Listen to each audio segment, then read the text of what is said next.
আরে তোর বেগ আমার পাশে আসতেছে কেন? আমি এখন একটি লাইন টেনে দিচ্ছি, এই লাইনের এপারে তোর বই আসলে আমি বইগুলো ডাস্টবিনে ফেলে দিব এক্ষুনি। আরে যা।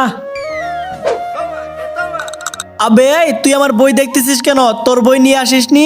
ম্যাডাম দেখেন, নেহা তার বই নিয়ে আসেনি। নেহা ক্লাসের বাইরে গিয়ে দাঁড়াও। শাকচুন্নি, একটা কলম দে, আমার কালি শেষ। নাই আমার কাছে কোনো কলম। বাড়ি থেকে কি নিয়ে আসিস? কলম নেই, কলম নেই। আমাকে একটা কলম দাও, আমাকে একটা কলম দাও। যা এখান থেকে, একটা কলম দিতে পারবো না আমি। তোর কাছে কলম আছে? হ্যাঁ আছে, এই নে আমার কলম।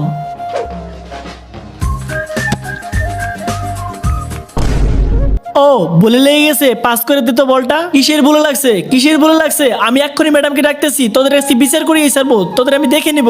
হে আল্লাহ, যে এই পবিত্র কোরআনটিকে দেখার পর ভিডিওতে লাইক করে চ্যানেলটিকে সাবস্ক্রাইব করে দিবে এবং এই ভিডিওটি 10 জনের কাছে শেয়ার করবে, তাকে তুমি পরীক্ষায় পাস করে দিও। কমেন্টে বলুন আমিন। তোরা এখানেই থাকো, আমি এখনই প্রিন্সিপাল ম্যাডামকে বিচার দিয়ে আসতেছি। শাকচন্নি কোথাকার, তোমাদের ক্লাসেও কি এমন কোনো মেয়ে আছে? থাকলে কমেন্ট বক্সে তার নামটা বলে যাও।